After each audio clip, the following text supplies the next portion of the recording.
നമസ്കാരം, ലൂസ് ടോക്കിലേക്ക് സ്വാഗതം. നമസ്കാരം. ഇന്നലെ എൻ്റെ അടുത്ത് എൻ്റെ ഒരു സുഹൃത്ത് ഫോൺ ചോദിച്ചു. അദ്ദേഹം BJP നേതാവെന്നല്ല, ഒരു അനുഭവം മാത്രമാണ്. നിങ്ങൾ ഇനി തൊട്ട് നിങ്ങൾ BJPയെ KJP എന്ന് പറയുന്ന പരിപാടി നിർത്തുമോ എന്ന് ചോദിച്ചു. അല്ല, ഇതിൻ്റെ അകത്ത് ഈ എല്ലാ രാഷ്ട്രീയ പാർട്ടികളും അർഹിക്കുന്ന ബഹുമാനം കൊടുക്കണമെന്ന് വിശ്വസിക്കും, CPM അടക്കം. നമ്മൾ എന്തുകൊണ്ടാണ് പലപ്പോഴും ടാർഗറ്റ് ചെയ്യുന്നതെന്ന് ചോദിച്ചാൽ അതിൻ്റെ ദിശ മാറുമ്പോഴാണ്. അപ്പം CPM-നെ എന്തിനാ, CPM-നോട് നമുക്ക് എതിർക്കേണ്ട CPM-മാരാണല്ലോ അല്ലേ, അല്ലെങ്കിൽ തന്നെ CPM-നെ എതിർക്കേണ്ട ഒരു പ്രത്യേകിച്ച് സാഹചര്യമൊന്നുമില്ല. അത് സത്യമാണ്, എല്ലാവരും ഒരു CPM-കാരാണ്. പക്ഷേ പിണറായി വിജയൻ എന്ന് പറയുന്ന ഒരാൾ അവിടെ വരികയും അയാൾ ആ CPM-നെ അയാളുടേതായിട്ട് ഇത് ഹൈജാക്ക് ചെയ്യുകയും അയാളുടെ വ്യക്തി താല്പര്യങ്ങൾ സംരക്ഷിക്കുകയും ഈ കള്ളത്തരങ്ങൾ പ്രചരിപ്പിക്കുകയും അഴിമതി നടത്തുകയും ചെയ്ത് നമ്മൾ എതിർക്കുന്നു മുഖ്യമന്ത്രി. അതേപോലെ തന്നെയാണ് BJP സംഭവിച്ചത്. ഇപ്പം ഈ സുരേന്ദ്രൻ, ഒരുപക്ഷെ സുരേന്ദ്രനെ ഏറ്റവും വെറുപ്പുള്ള മാധ്യമ പ്രവർത്തകൻ ഞാനായിരിക്കും. അതിന് മാത്രം കുറ്റമൊന്നും ഞാൻ സുരേന്ദ്രനോട് ചെയ്തിട്ടില്ല. തിരുത്താൻ പോയതാണ് പ്രശ്നമെന്ന് തോന്നുന്നു. അതായത് ഒരു ചെറിയ വിമർശനം പോലും സുരേന്ദ്രന് ഇഷ്ടമല്ല. ഈ 2000 ശബരിമല പ്രക്ഷോഭ സമയത്ത് സുരേന്ദ്രനെ ഭയങ്കരമായിട്ട് ബൂസ്റ്റ് ചെയ്തു. സുരേന്ദ്രൻ്റെ യാത്രകളെ അദ്ദേഹത്തിന് നിരന്തരം ഞാൻ സുരേന്ദ്രനായിട്ട് ടെലിഫോൺ സംഭാഷണമുണ്ട്, നമുക്ക് വിവരം ശേഖരിക്കാൻ വേണ്ടി. അന്ന് RSSന് പോലും സുരേന്ദ്രനെ ഇഷ്ടമല്ല.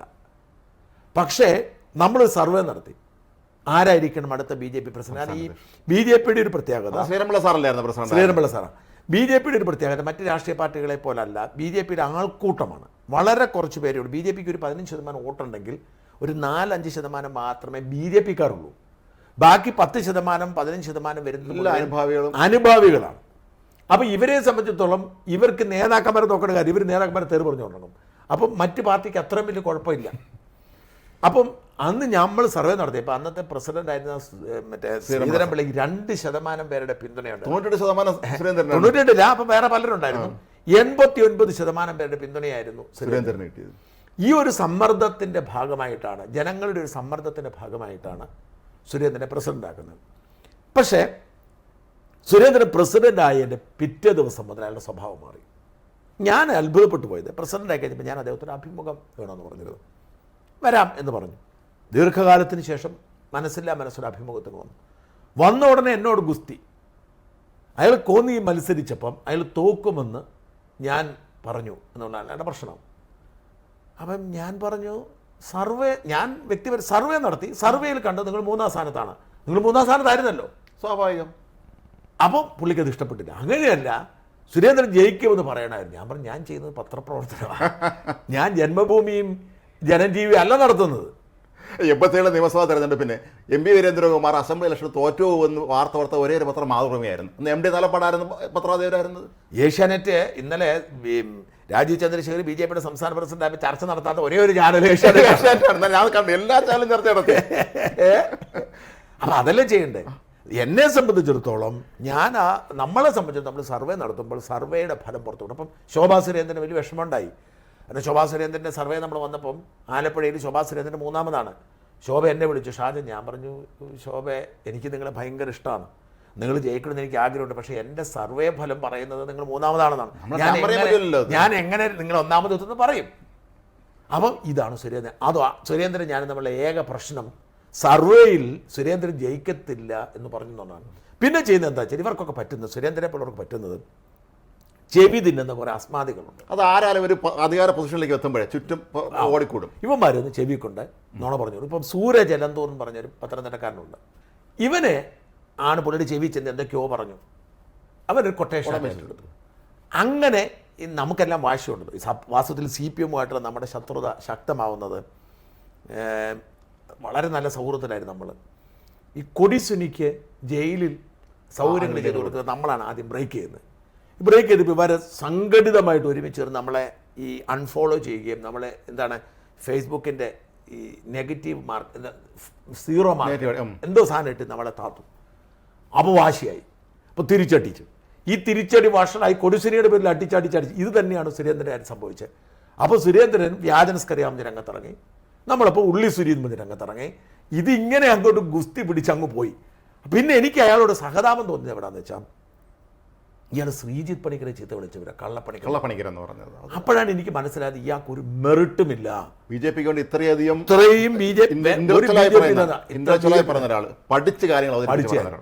അപ്പം ഇയാൾ എന്താണ് പറയുന്നത്, എന്താ സ്വന്തം എന്താ പറയുന്നത്, തൻ്റെ കർമ്മങ്ങൾ തനിക്ക് ദോഷമാവുന്നൊരു പ്രശ്നമുണ്ടല്ലോ. അതെ അതെ, താൻ നിരന്തരം ചെയ്യുന്ന കർമ്മങ്ങൾ അതെ തനിക്ക് ദോഷമാവുന്നുള്ളത്. ഇപ്പോൾ നമ്മൾ ശ്രദ്ധിക്കണം. എന്നിട്ട് ഈ കഴിഞ്ഞ ഇലക്ഷനൊക്കെ കഴിഞ്ഞ പുള്ളിയെ മാറ്റുമല്ലോ എന്ന് ചർച്ച വരുമ്പോഴത്തേക്കും പുള്ളിയെ കേന്ദ്രമന്ത്രിയാക്കും, പുള്ളിയെ മറ്റേ ദേശീയ ജനറൽ സെക്രട്ടറി ആക്കും, ഗവർണറാക്കും. അതൊക്കെ ഞാൻ പറഞ്ഞു ഈ സുരേന്ദ്രനെ ആക്കാൻ പോകുന്നില്ല.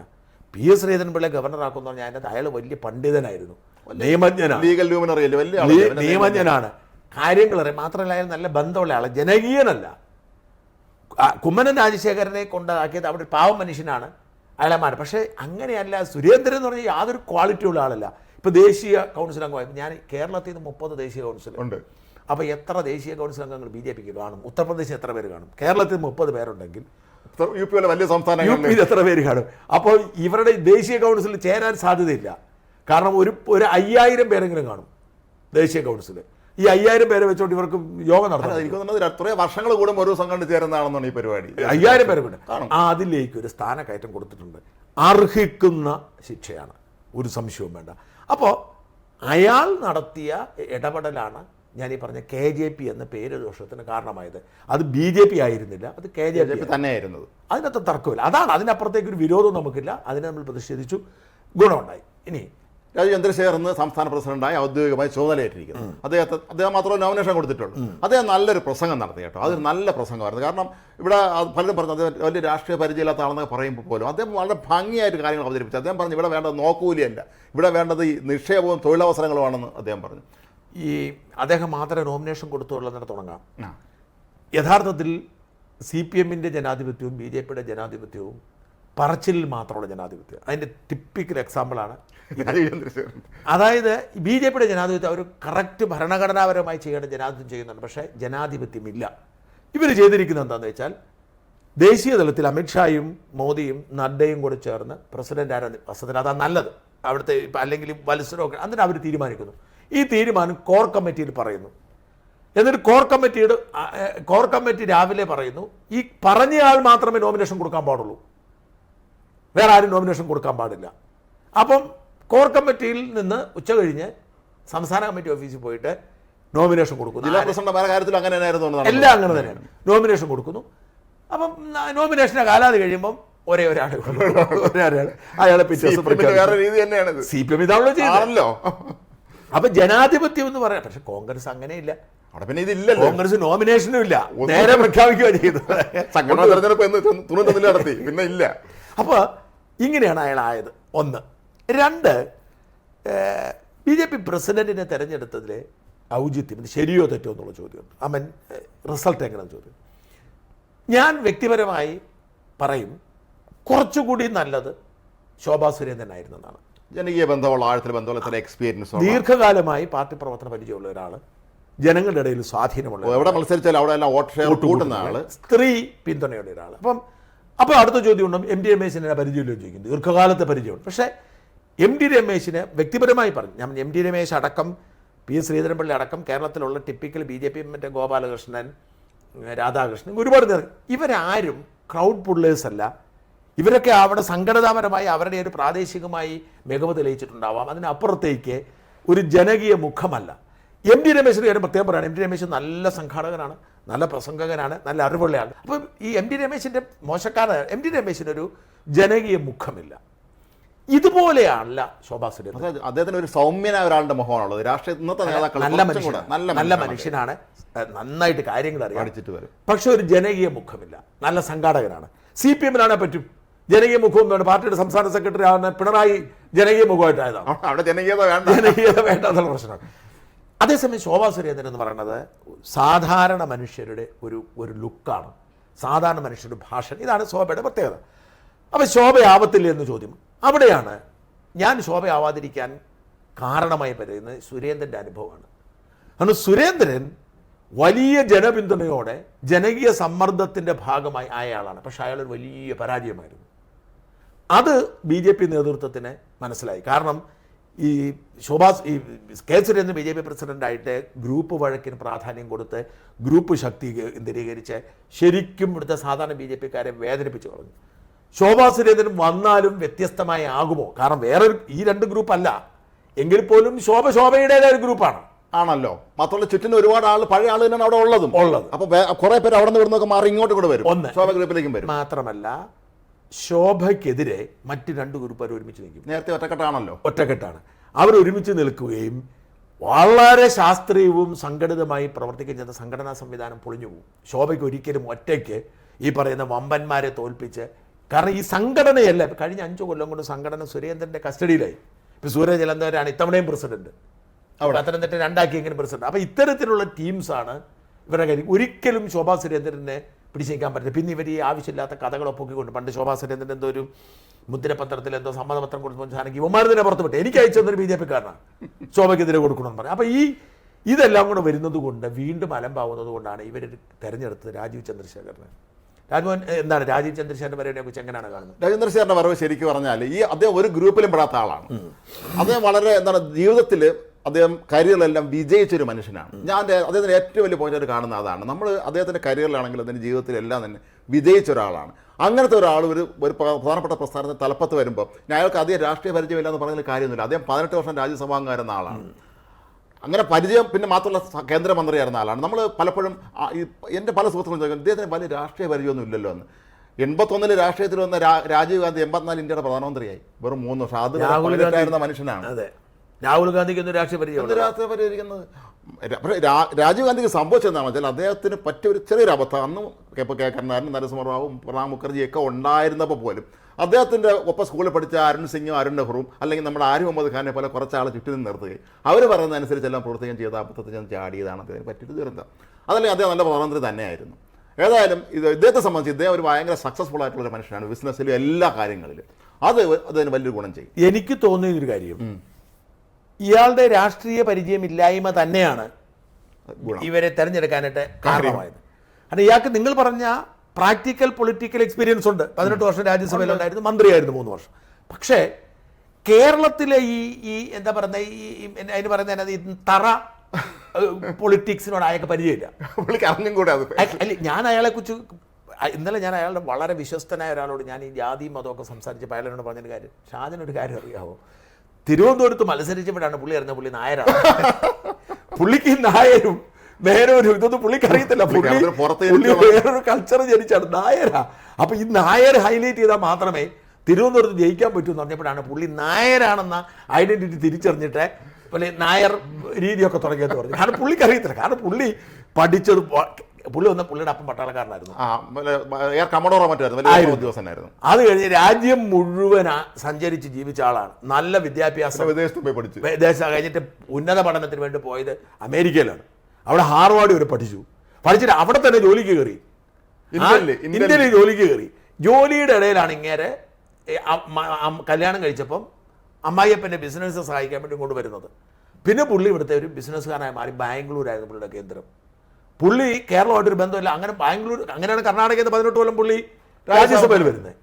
അപ്പോൾ പുള്ളിക്ക് കേരളത്തിലെ ജാതി അറിയത്തില്ല, മതവ്യത്യാസം അറിയത്തില്ല, ഈ വൃത്തികെട്ട പിടിച്ചു വലിച്ചൊന്നും അറിയത്തില്ല. ഇവർ നോക്കിയത് അതെന്താണെന്ന് വെച്ചാൽ കേരളത്തിലെ പരിചയ സമ്പന്നനായ ഏത് നേതാവിനെ ആക്കിയാലും മറ്റുള്ളവർ പാരവെക്കും. കാരണം ഇവൻ താഴെ വീണാൽ മാത്രമേ അവന് വരാൻ പറ്റുള്ളൂ. അത് ശോഭാ സുരേന്ദ്രനാണ് ശരി. എന്തിന് ഇയാളാകുമ്പോൾ ആർക്കും ഇയാളോട് വലിയ ഇഷ്ടമില്ലെങ്കിലും ശത്രുതയില്ല. ഞാൻ മനസ്സിലാക്കിയൊരു കാര്യം, എൻ്റെ കേസുണ്ടായപ്പം എനിക്ക് ഭയങ്കരമായി എൻ്റെ മേൽ പ്രഷർ ഉണ്ടാകുന്ന സമയമുണ്ട്. അന്ന് പലരും പറഞ്ഞു BJP സഹായിച്ചു. ഒരു BJP സഹായിച്ചില്ല. കാരണം എന്താ, ഇയാളാണ് പ്രസിഡന്റ്. ഇയാൾ പ്രസിഡന്റ് ആയിരിക്കുമ്പോൾ ഉണ്ടാകുന്നത് എനിക്ക് ആരെയെങ്കിലും സഹായിക്കണമെങ്കിൽ, ഇപ്പോൾ ഉദാഹരണത്തിന് ജാവേദ്, ഇനിയാണ് പറയാമല്ലോ, മറ്റേ പ്രകാശ് ജാവ്ദേക്കറെ എൻ്റെ ചേട്ടൻ പോയി കണ്ടു. അപ്പം പ്രകാശ് ജാവ്ദേക്കർ മറാത്തിയാണ്, എൻ്റെ ചേട്ടന് മറാത്തി അറിയാം. അവർ തമ്മിൽ സംസാരിച്ച് കഴിഞ്ഞപ്പോൾ പ്രകാശ് ജാവ്ദേക്കർ ആവേശഭരിതനെ ചാടി എണീറ്റ് ഞാനിപ്പോൾ കേരളത്തിലേക്ക് പോവുകയാണ്, അവിടെ ചെന്നിട്ട് ഞാൻ പത്രസമ്മേളനം നടത്തി, ഇത് ഞാൻ പിടിച്ചു എന്ന് പറഞ്ഞു. പുള്ളി വിമാനം പിടിച്ച് ഇങ്ങോട്ട് പോകും. നിങ്ങളല്ലേ പൈനെടുക്കാൻ പോയത്? അദ്ദേഹം നേരെ എന്നെ മുന്നിൽ വന്ന് ഇരുന്നിട്ട് പറഞ്ഞ കാര്യം, I will not disclose the name of any person or any institution. അതായത് നിങ്ങൾ എത്ര നേരം നോക്കിയിരുന്നു വെളിയിൽ കുറേ ഇരുന്നു. അത് സംഭവിച്ചത് എന്താണെന്ന് വെച്ചാൽ, ഇവിടെ ചെന്ന് കഴിഞ്ഞ് അയാൾ ഇവിടെ പത്രസമ്മേളനം എനിക്ക് അനുകൂലമായി നടത്താൻ വരുന്നു. വന്നപ്പോൾ ഇവിടുത്തെ സുരേന്ദ്രനും സംഘം എല്ലാം കൂടെ അയാൾ ചെവി ചെന്ന് ഉപദേശിച്ചു, വേണ്ടെന്ന് പറഞ്ഞു. അങ്ങനെ അതായിരുന്നു ഇവിടെ മലയാളി എന്ന ഷാൻസ്കർ എന്നൊരു വാക്ക് അദ്ദേഹം ഉപയോഗിച്ചില്ല. അതാണ് ഇവിടുത്തെ അവസ്ഥ. പിന്നെ BJP നിലപാട് തിരുത്തി എവിടാന്നറിയാമോ? നമ്മൾ വേറൊരു നീക്കം നടത്തിയിട്ട് രാജീവ് ചന്ദ്രശേഖരനെ അപ്രോച്ച് ചെയ്തപ്പോൾ പുള്ളി അന്ന് മന്ത്രിയാണ്. പുള്ളി ANIക്ക് ഒരു ഇന്റർവ്യൂ കൊടുത്തപ്പോഴാണ് ഇവിടെ ചാടി നമ്മുടെ പേരെടുത്ത് തന്നെ എടുത്തു പറഞ്ഞപ്പോഴാണ് ഇവിടെ ചാടി വന്നത്. അപ്പോൾ ഇതാണ് കേരളത്തിൽ ഞാൻ പറഞ്ഞു മതി, ഇതാണ് കേരളത്തിൻ്റെ ഒരു അവസ്ഥ. അപ്പോൾ ഇവിടെ ശത്രുത അങ്ങേരോട് ഇല്ല എന്നതുകൊണ്ട് തന്നെ ആർക്കും ശത്രുതയില്ല. അങ്ങനെ പോസ്റ്റിൽ വരുമ്പോൾ ആ പോസ്റ്റിന് റെസ്പെക്റ്റ് ഉണ്ട്. BJP ജില്ലാ സംസ്ഥാന പ്രസിഡന്റാണ്, അതിനെ മറികടക്കാൻ അവർക്ക് കഴിയില്ല. അപ്പോൾ ഈ ശത്രുത ഉണ്ടാവത്തില്ല. 2, ഇയാൾക്കൊരു ഈ പരമ്പരാഗത സംഘീയ ഇമേജ് ഇല്ല. ഈ പരമ്പരാഗത സംഘീയ ഇമേജ് എന്ന് പറഞ്ഞാൽ ഞാനത് വളരെ കൃത്യമായിട്ട് പറയുന്നതാണ്. ഒരാൾ ക്ഷേത്രത്തിൽ പോയി വന്നാൽ, നമ്മൾ ക്ഷേത്രത്തിൽ പോയിട്ട് വരുന്ന ഒരാളുടെ മുഖത്തൊരു നെറ്റിയൊരു കുറി കണ്ടാൽ ഏതൊരാൾക്കും ഒരു ബഹുമാനവും സ്നേഹവും തോന്നും. അല്ലെങ്കിൽ ഒരാളുടെ കയ്യിൽ ഒരു ചെറിയ ചരടുണ്ടെങ്കിൽ, ഒരു രാഖി ഉണ്ടെങ്കിലും സ്നേഹവും ബഹുമാനവും തോന്നും.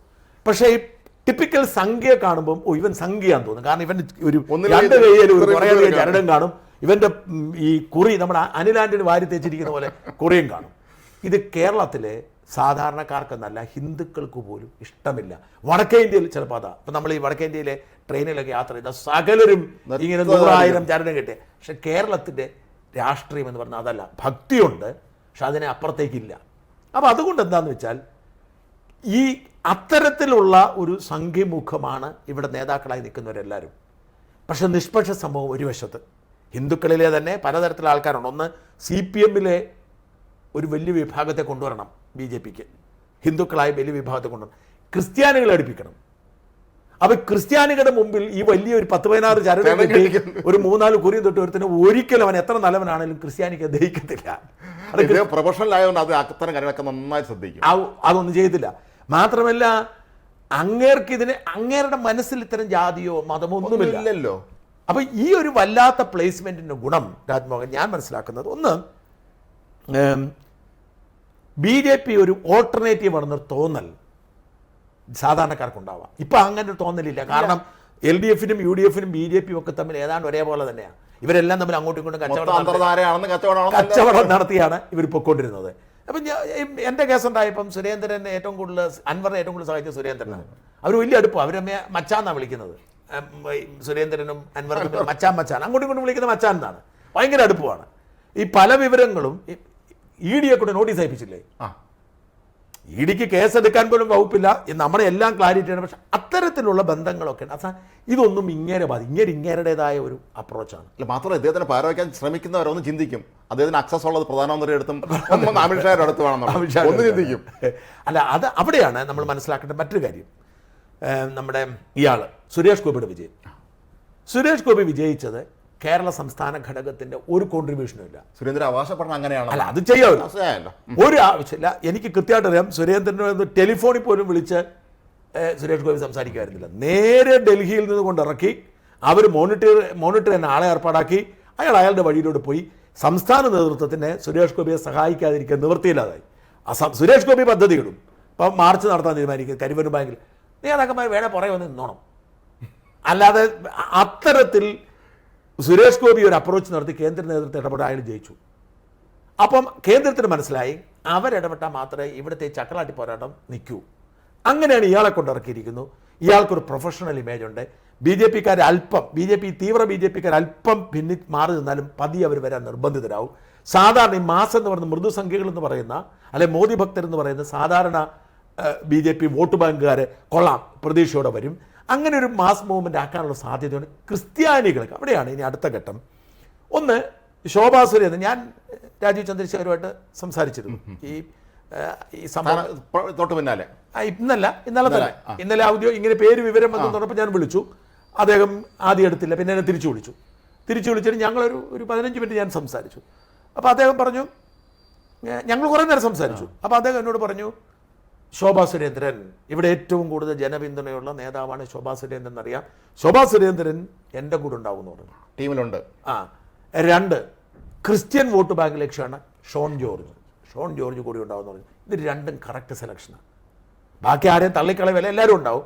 ഈ ശോഭാ സുരേന്ദ്രനെ കൂടെ നിർത്തുന്നതും ഷോൺ ജോർജിനെ കൂടെ നിർത്തുന്നതും വലിയ പിന്തുണയ്ക്ക് കാരണമാകും. അങ്ങനെ ഒരു മാസിൻ്റെ ഇടയിൽ ഇയാൾക്ക് പ്രൊഫഷണൽസിൻ്റെ ഇടയിൽ, ഇപ്പം ഞാൻ ചോദിച്ചത്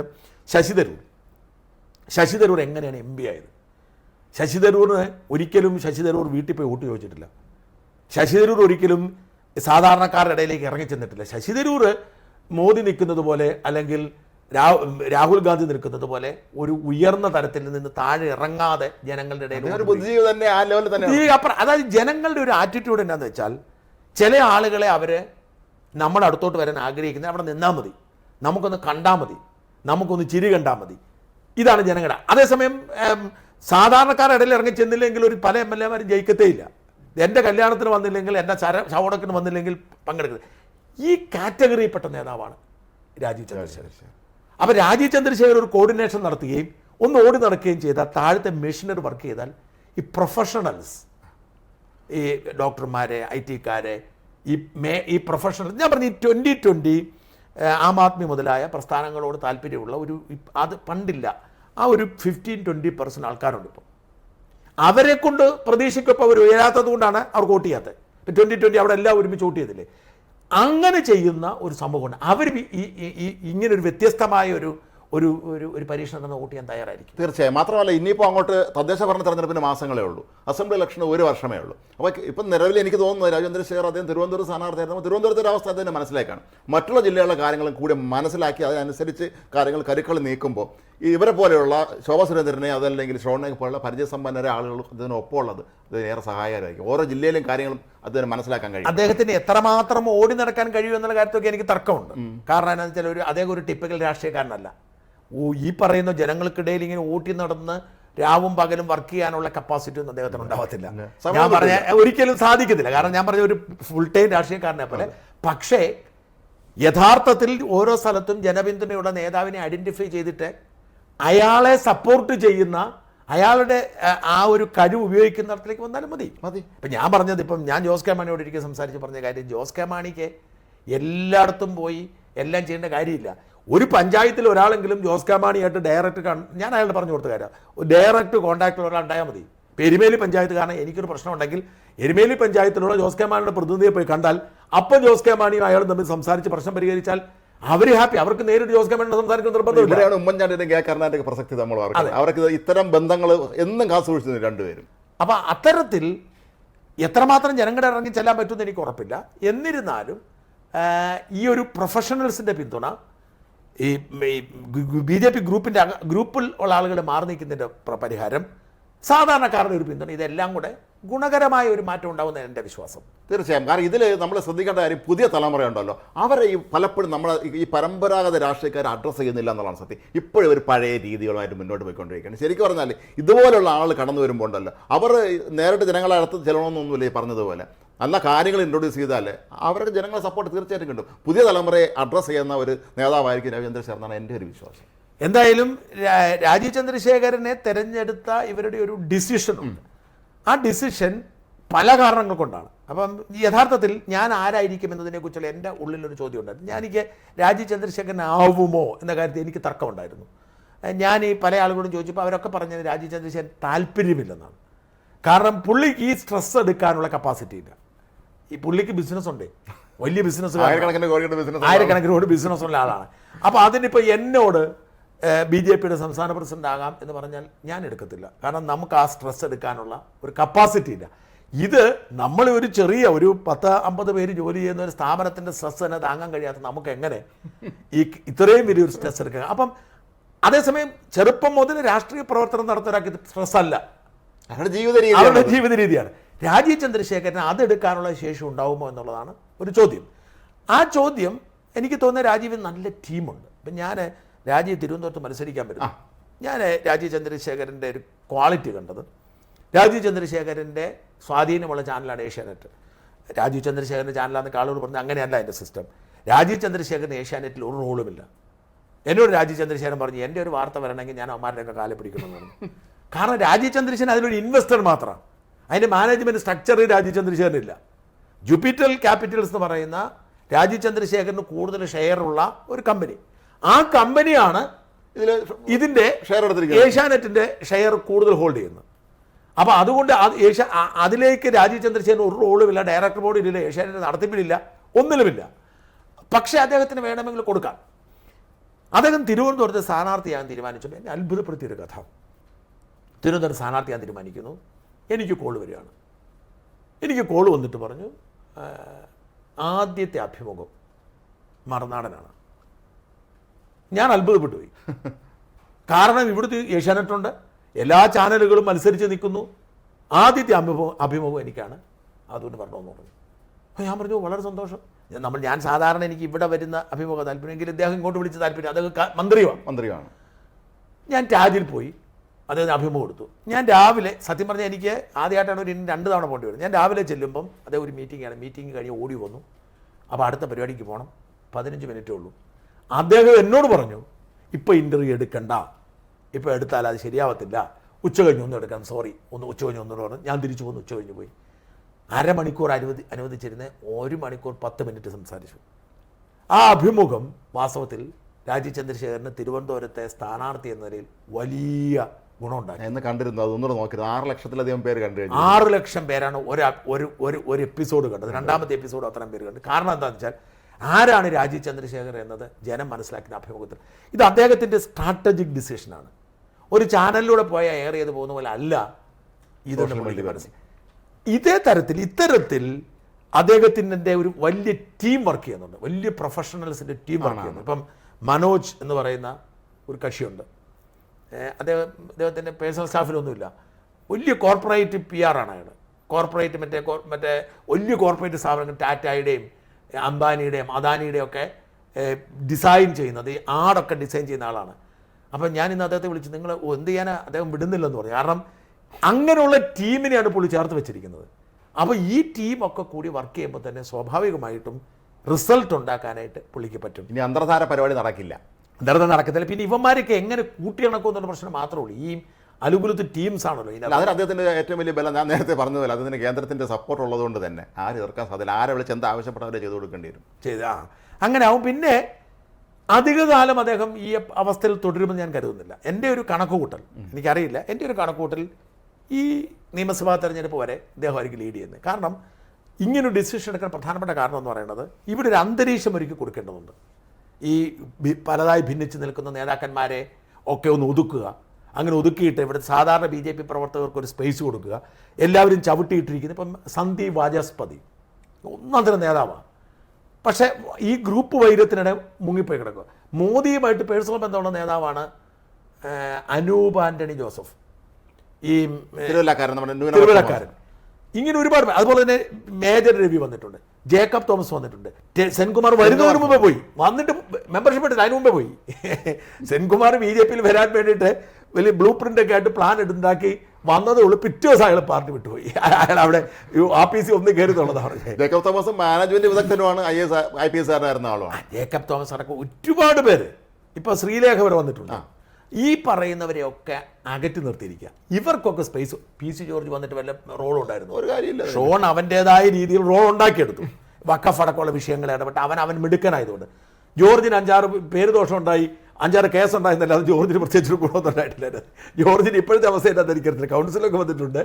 പക്ഷേ ഈ ഒരു സംവിധാനങ്ങളെ എല്ലാം ഉയർത്തിക്കൊണ്ട് വന്ന് 2021 നിയമസഭാ തെരഞ്ഞെടുപ്പിനെ ലീഡ് ചെയ്തതിന് ശേഷം ഞാൻ മനസ്സിലാക്കുന്നത് അദ്ദേഹം ഡൽഹിയിലേക്ക് പോകാൻ സാധ്യതയുണ്ട്. കേന്ദ്രമന്ത്രിയായിട്ട് പോകാൻ കാരണം 2 സാധ്യത. ഒന്ന്, ശശി തരൂർ ഇറങ്ങേണ്ടി വരും. പ്രത്യേകിച്ച് രാജീവ് ചന്ദ്രശേഖർ BJP ലീഡ് ചെയ്യാൻ വരുമ്പോൾ ഈ കോൺഗ്രസ്സുകാർക്ക് ഈ പരസ്പര ഈഗോ മാറ്റി ശശി തരൂർ ഇറക്കേണ്ടി വരും. കാരണം രാജീവ് ചന്ദ്രശേഖരൻ്റെ നേതൃത്വത്തിൽ ഒരു ഹൈപ്പ് ഉണ്ടായാൽ ഒരു 8-10 സീറ്റോ BJPക്ക് പോയാൽ നഷ്ടം കോൺഗ്രസ്സിനാണ്.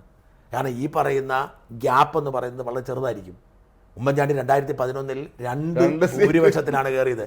ഇവിടെ 10 സീറ്റ് BJP കൊണ്ടുവന്ന് സാഹചര്യം ഉണ്ടായാൽ കോൺഗ്രസിൻ്റെ കാര്യം കട്ടപ്പക. CPM 2009 മണ്ഡല പുനർവിഭജനം നടത്തി. എങ്ങനെ പോയാലും 60 സീറ്റ് കിട്ടുന്ന തരത്തിൽ എല്ലാവരും പുച്ഛിച്ചാലും അവർ 60 സീറ്റ് കിട്ടുന്ന തരത്തിലാണ് കാര്യങ്ങൾ ക്രമീകരിച്ചു വെച്ചിരിക്കുന്നത്. അപ്പോൾ 10 സീറ്റ് BJP കൊണ്ടുപോയി കഴിഞ്ഞാൽ സ്ഥിതിയായിട്ടായിരിക്കും. ഈ സാഹചര്യത്തിൽ ശശി തരൂരിന് ഇറക്കേണ്ടി വരും. ഇവർ തരൂരിനെ ചവിട്ടി നിർത്തിയിട്ട് കാര്യമൊന്നുമില്ല. രാജീവ് ചന്ദ്രശേഖർ ഉണ്ടാക്കുന്ന ഒരു തരംഗത്തെ മറികടക്കാൻ തരൂരിന് മാത്രമേ സാധിക്കൂ. അങ്ങനെ വരുമ്പോൾ ഈ തെരഞ്ഞെടുപ്പിന് ശേഷം ഇപ്പം ഏത് രാജീവ് ചന്ദ്രശേഖർ ശ്രമിച്ചാലും BJPക്ക് ഭരണം കിട്ടാൻ പോകുന്നില്ല. ഒരു 3-4 സീറ്റ് കിട്ടിയെന്ന് വരാം. ഇത് ഒരു സാഹചര്യം ഒരുക്കി ഇവിടുത്തെ ഈ തലമുതിർന്ന നേതാക്കന്മാരെയൊക്കെ ചവിട്ടി ഒതുക്കി പുതിയ ആൾക്കാരെയൊക്കെ കൊണ്ടുവന്നൊരു സംഭവം ഉണ്ടായിക്കഴിഞ്ഞാൽ രാജീവ് ചന്ദ്രശേഖർ ആയിരിക്കും ഒരുപക്ഷെ തിരുവനന്തപുരത്ത് ശശി തരൂർ. അപ്പോൾ ശശി തരൂർ ഇങ്ങോട്ട് വന്നാൽ നിയമസഭയിലേക്ക് വന്ന് ആ സീറ്റ് ഒഴിവ് വരും. അവിടെ മത്സരിക്കാൻ പോകുന്ന രാജീവ് ചന്ദ്രശേഖർ ആയിരിക്കും. അപ്പം ശോഭാ സുരേന്ദ്രൻ അടക്കം ഈ പുതുതായി കൊണ്ടുവന്നിരിക്കുന്ന നേതൃത്വത്തിൽ ആരെങ്കിലും ഈ ചുമതല കൈമാറുകയും രാജീവ് ചന്ദ്രശേഖരെ തിരുവനന്തപുരത്ത് ലോക്സഭയിൽ മത്സരിച്ച് ഡൽഹിയിൽ പോയി മന്ത്രിയാവുകയും ചെയ്യുന്ന ഒരു സാഹചര്യം രൂപപ്പെടാം. ഇപ്പോഴത്തെ ഒരു അടുത്ത നിയമസഭ ഇത്തരം സാധ്യതകൾ കളയണ്ടല്ലോ. പക്ഷേ അങ്ങനെ ഒരു തരംഗമുണ്ടാക്കി കൊടുത്താൽ BJP ഗുണം ചെയ്യും. കാര്യം ശ്രദ്ധിക്കേണ്ട കാര്യം എന്ന് വെച്ചാൽ കാഞ്ഞിരപ്പള്ളിയിൽ ഏത് വർഷവും ഞാൻ മറന്നുപോയി, തോമസ് കല്ലമ്പള്ളി എന്ന് പറയുന്ന കേരള കോൺഗ്രസ് നേതാവ് കുതിര ചിഹ്നത്തിൽ മത്സരിക്കുന്നു. ഞാൻ എൻ്റെയൊക്കെ ചെറുപ്പമാണ്. UDF സ്ഥാനാർത്ഥി. അന്ന് അവിടെ കോൺഗ്രസിൻ്റെ സ്ഥാനാർത്ഥിയായിട്ട് വിമതനായിട്ട് മത്സരിച്ച് ജോർജ് ജെ മാത്യു ആണ്. പൊട്ടംകുളാപ്പച്ചൻ ജോർജ് ജെ മാത്യു ആണ് രണ്ടാമതെത്തിയത്. 87. അങ്ങനെയാണ് KJ തോമസ് MLA ആയത്. 87 KJ തോമസ് അങ്ങനെ വെട്ടുപിഴിച്ച് MLA ആയതാണ്. ഇത് ഒരു പ്രധാനപ്പെട്ട ഒരു ടിപ്പിക്കൽ എക്സാമ്പിളാണ്. അപ്പം ഞാൻ പറഞ്ഞത് ഈ ഒരു മാറ്റം ഇവിടെയും സംഭവിക്കാം, നിയമസഭയിലും സംഭവിക്കാം, പാർലമെന്റ് സംഭവിച്ച പോലെ നിയമസഭയിലും സംഭവിക്കാം. അപ്പം ഇതുകൊണ്ട് എന്നാ സംഭവിക്കുന്നതെന്ന് വെച്ചാൽ ഈ രാജീവ് ചന്ദ്രശേഖരൻ ഉണ്ടാക്കിയിരിക്കുന്ന ഒരു തരംഗം തുടരുകയും BJPക്ക് അനുകൂലമായ ഒരു അന്തരീക്ഷം ഇവിടെ സൃഷ്ടിക്കപ്പെടുകയും ഇതാണ് ഞാൻ പറഞ്ഞത് മോദിയുടെ. കാരണം മോദിയും BJP അമിത്ഷായൊക്കെ ചെയ്യുന്ന തന്ത്രങ്ങൾ വ്യത്യസ്തമാണ്. ഇപ്പം മണിപ്പൂർ മറ്റേ വടക്കുകിഴക്കൻ സംസ്ഥാനങ്ങളിൽ ക്രിസ്ത്യൻ ഭൂരിപക്ഷ മണ്ഡലങ്ങളൊക്കെ ഇടങ്ങളിലെല്ലാം ഭരിക്കുന്നത് BJP ആണ്. ഗോവയിൽ ക്രിസ്ത്യൻ വോട്ട് ബെൽറ്റ് ഉണ്ടെങ്കിലും BJP ആണ്.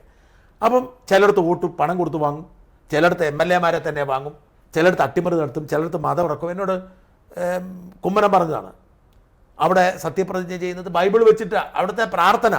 BJP സർക്കാർ സത്യപ്രതിജ്ഞ ചെയ്യുമ്പോൾ മിസോറാമിൽ BJP സർക്കാർ സത്യപ്രതിജ്ഞ ചെയ്യുമ്പോൾ ആദ്യം ബൈബിൾ വായിക്കും, പിന്നെ പാസ്റ്ററിന്റെ ഒരു പ്രസംഗമാണ്. ആരാണ് ഇരിക്കുന്നത്? കുമ്മനം രാജശേഖരനും PS ശ്രീധരൻപിള്ളയൊക്കെയാണ് എഴുതിട്ടിരുന്നത്. കാരണം ഇതാണ് അവരുടെ രാഷ്ട്രീയം. അപ്പൊ ഇവിടെ കൊണ്ടുവന്ന ഇതൊന്നും ഇവിടെ ഏക്കത്തില്ല. ഈ കൂട്ടക്കൊല നടത്തുന്നു അല്ലെങ്കിൽ മറ്റേ കലാപം നടത്തുന്നു.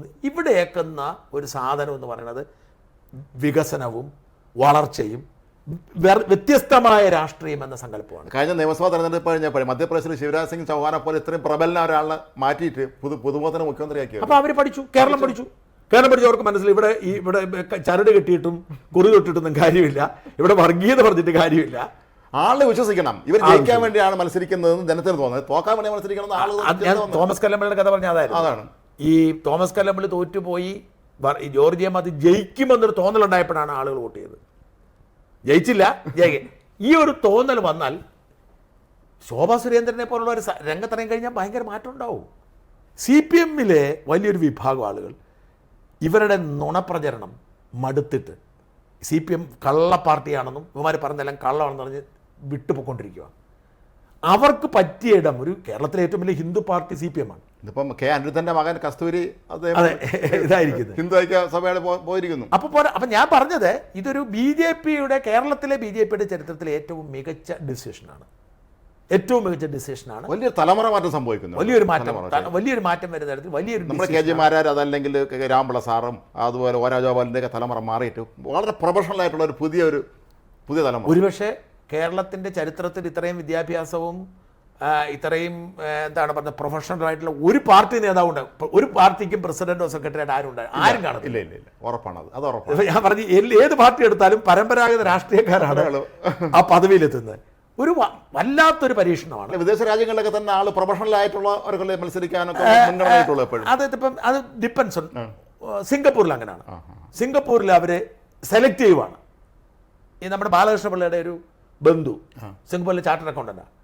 അവരവിടെ മത്സരിക്കാൻ വേണ്ടി വിളിച്ചാലോ എന്നെ ഉപദ്രവിക്കരുത് ജോലി രക്ഷപ്പെട്ടു. കാരണം ഇവർ പ്രൊഫഷണൽ സക്സസ്, ബിസിനസ് സക്സസ്. ഇപ്പം ട്രംപിനൊന്നും രാഷ്ട്രീയ പാരമ്പര്യം ഉണ്ടായിരുന്നത്? ട്രംപ് വലിയ വ്യവസായില്ലേ? വ്യവസായം മാത്രമേ ഉണ്ടായിരുന്നുള്ളൂ.